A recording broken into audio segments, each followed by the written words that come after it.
পটাছিয়ামৰ গুৰুত্বৰ বিষয়ে স্পোকেন টিউটৰিয়েলটোলৈ স্বাগতম। এই টিউটৰিয়েলটোত আমি শিকিম পটাছিয়ামৰ স্বাস্থ্যজনিত লাভসমূহ, ইয়াৰ অভাৱৰ লক্ষণসমূহ, পটাছিয়ামৰ দৈনিক প্ৰয়োজনৰ পৰিমাণ, খাদ্যৰ উৎসসমূহ। পটাছিয়াম হৈছে এটা দৰকাৰী টাইপ 2 পুষ্টিকৰ পদাৰ্থ। ইয়াৰ প্ৰয়োজন হয় কোষসমূহৰ সাধাৰণ কাৰ্যকাৰিতাৰ বাবে। ই লগতে হৈছে এটা গুৰুত্বপূৰ্ণ ইলেক্ট্ৰোলাইটছ।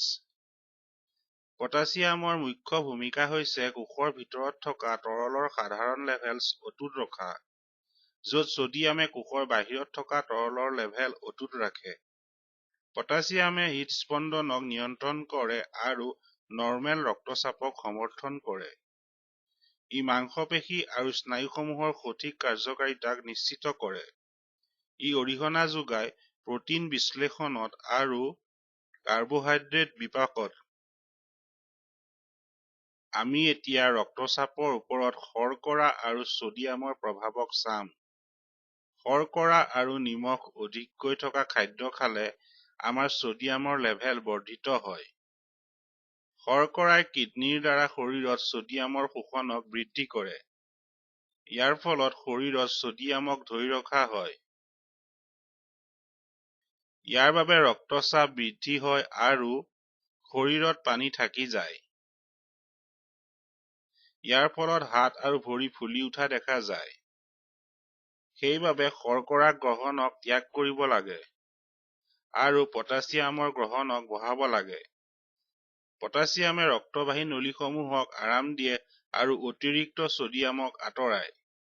সেইবাবে ৰক্তচাপ কমে। মনত ৰাখিব যে প্ৰতিদিনে আমাৰ শৰীৰক অধিক পটাছিয়ামৰ প্ৰয়োজন হয় ছডিয়ামতকৈ। মই প্ৰয়োজনীয় খাদ্য পৰিমাণৰ বিষয়ে এই টিউটৰিয়েলটোত পাছত আলোচনা কৰিম। বহুতো কাৰণ আছে যাৰ বাবে পটাছিয়ামৰ অভাৱে দেখা দিয়ে। এবিধ খাদ্য য'ত পটাছিয়াম নিম্ন পৰিমাণে থাকে, সি হৈছে এটা। কিছুমান ঔষধৰ বাবে আমাৰ শৰীৰৰ পৰা অধিক পৰিমাণৰ পটাছিয়াম নিষ্কাশিত হ'ব পাৰে। ইয়াৰ কাৰণেও পটাছিয়ামৰ অভাৱে দেখা দিয়ে। সঘনাই বমি কৰা আৰু ডায়েৰিয়াৰ বাবেও অভাৱ হ'ব পাৰে। তেনেক্ষেত্ৰত পটাছিয়ামৰ লগতে শৰীৰে ক্লৰাইড আৰু ছডিয়ামো হেৰুৱায়। মেগনেছিয়ামৰ অভাৱৰ বাবেও পটাছিয়ামৰ অভাৱ হ'ব পাৰে। কিডনীক মেগনেছিয়াম লাগে পটাছিয়ামৰ পুনৰ শোষণৰ বাবে। ই কোষসমূহক পটাছিয়ামৰ নৰ্মেল লেভেলছ অটুট ৰখাত সহায় কৰে। পাইকা হোৱা লোকো পটাছিয়ামৰ অভাৱ হোৱাৰ বিপদত থাকে। পাইকা হৈছে অখাদ্যজাতীয় পদাৰ্থ খোৱা যেনে মাটি বা মৃত্তিকা। মৃত্তিকাই পটাছিয়ামৰ সৈতে যুক্ত হয় আৰু শৰীৰৰ পৰা পটাছিয়ামৰ নিষ্কাশনক বঢ়ায়। ইয়াৰ ফলত শৰীৰত খনিজ পদাৰ্থৰ অভাৱে দেখা দিব পাৰে। অন্ত্ৰত হোৱা প্ৰদাহৰ বাবে পটাছিয়ামৰ শোষণ কমিব পাৰে। এই কাৰণেও পটাছিয়ামৰ অভাৱ হয়। নিম্ন পৰিমাণে পটাছিয়াম ল'লে ই কিডনীত কেলছিয়ামৰ পুনৰ শোষণত ক্ষতি কৰে। ইয়াৰ ফলত প্ৰস্ৰাৱত কেলছিয়ামৰ নিষ্কাশন বাঢ়ে আৰু কিডনীত পাথৰ হয়। অভাৱ হোৱাৰ আগতীয়া লক্ষণসমূহ হৈছে অৱসাদ, মাংসপেশীৰ দুৰ্বলতা আৰু ক্ৰেম্পছ। অনিয়মিত হৃদস্পন্দন হৈছে অন্য এটা উদাহৰণ। প্ৰতিবন্ধী গ্লুক'জৰ বিপাকৰ কাৰণে পটাছিয়ামৰ ক্ষতি হয়।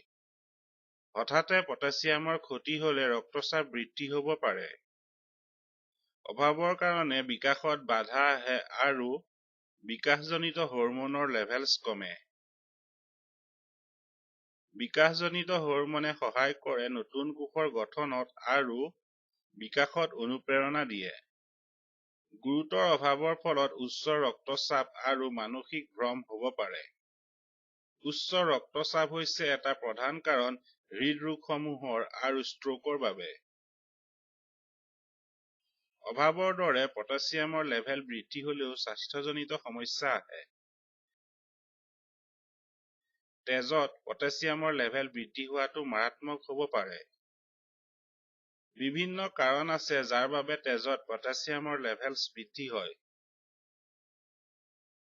কিডনীৰ অসুস্থতাৰ বাবে ব্যৱহৃত নিৰ্দিষ্ট ঔষধ হৈছে এটা কাৰণ।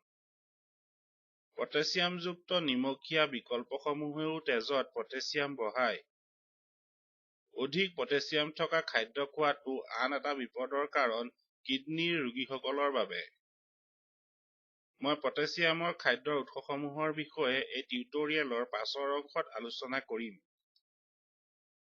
শৰীৰত পটাছিয়াম বৃদ্ধি হোৱাৰ লক্ষণসমূহ হৈছে দুৰ্বলতা আৰু অৱসাদ, বিৰক্তি, বমি কৰা, উশাহ নিশাহত কষ্ট পোৱা আৰু বুকুৰ বিষ হৈছে আন লক্ষণসমূহ।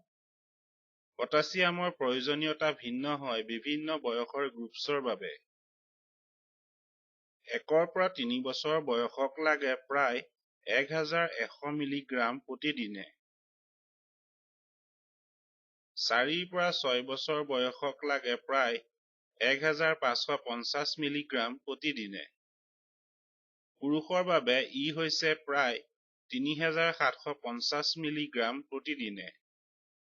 মহিলাৰ বাবে ই হৈছে প্ৰায় 3225 মিলিগ্ৰাম প্ৰতিদিনে। মই এতিয়া আপোনাক পটাছিয়ামৰ বিশাল খাদ্যৰ উৎসসমূহৰ বিষয়ে ক'ম।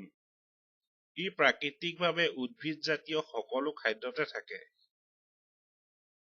দালি, ফলীয়া মাহ, বাদাম, গুটি আৰু মছলাসমূহ হৈছে প্ৰচুৰকৈ থকা উৎস। শাক-পাচলি, ফল-মূল, মাহ দালি আৰু গাখীৰতো লগতে পটাছিয়াম থাকে।